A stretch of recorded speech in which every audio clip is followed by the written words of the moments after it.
Hello everyone, I've been clearing out this outdoor tomato bed because I want to clear all this and have my garlic in there today. So I've been gathering a lot of green tomatoes to take home to hopefully ripen. As you can see, there's quite a lot in there, but I did notice this on one of the plants. And if you've never seen this before, this is blight. This is tomato blight. You can see it on the fruit, and there's also, you can see the blackness in the stem. I don't know whether you can see that or not. You can see the stem goes from green to brown. So these ones will not be going on my compost bin. These ones will be going in a bag and taken to the municipal tip, where they get much higher temperatures, composting things, and they'll break down. But good sized tomatoes for getting grown outside. And the reason we're only getting blight now is because it was so warm during the summer. We hardly had any rain, so it's only in recent weeks that we've had rain. So other things I'm planning on doing is I'm going to take these peppers, and I think I might try and overwinter this pepper plant. We'll see what happens. I tried it before and I forgot about it. There's another one in this one to take.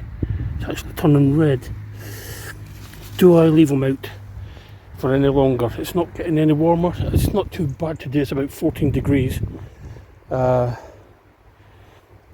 do I just take the fruits and move the plants? Yeah, I think what I'm going to do is I'll dig the plants up, put them in a big container, and move them into the greenhouse, and hopefully we'll have a chance in there to ripen up. This squash plant, I don't know whether it's worth leaving out.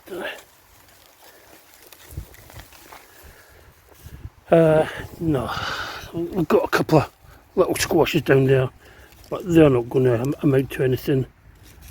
The temperatures are just too cold. But what I did notice earlier, when I was given the plot a water cut, not a water cut, a haircut, I've cut all the grass. So what I did notice, I've cut all the grass except that area. Still got these squashes. I might leave until the plants completely die back. Someone's plot's looking very colourful.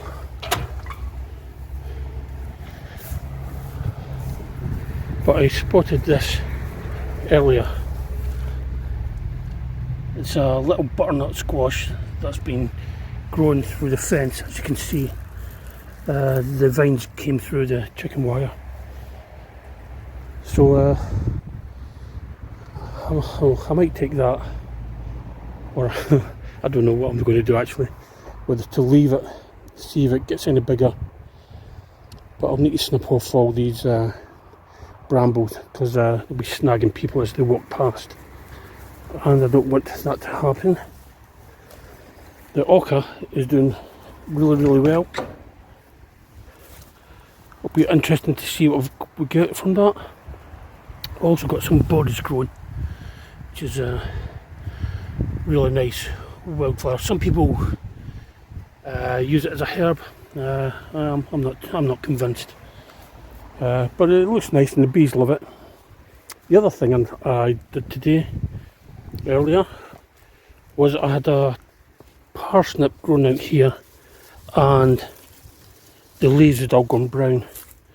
So I took the dead leaves away and I pulled the parsnip up, and this is what I got. That the top of it is actually rotten, and it just feels like it's all these black bits is just soft mush. It's completely rotten. So I hope the other parsnips are not going to be like that. I've just had a little feel around, and there's some really big diameters on some of the parsnips. So I'm hoping the rest are going to be okay. Yeah, let's a wait and see. But this one will be going in the bag that's going to the tip, along with the blighted tomatoes.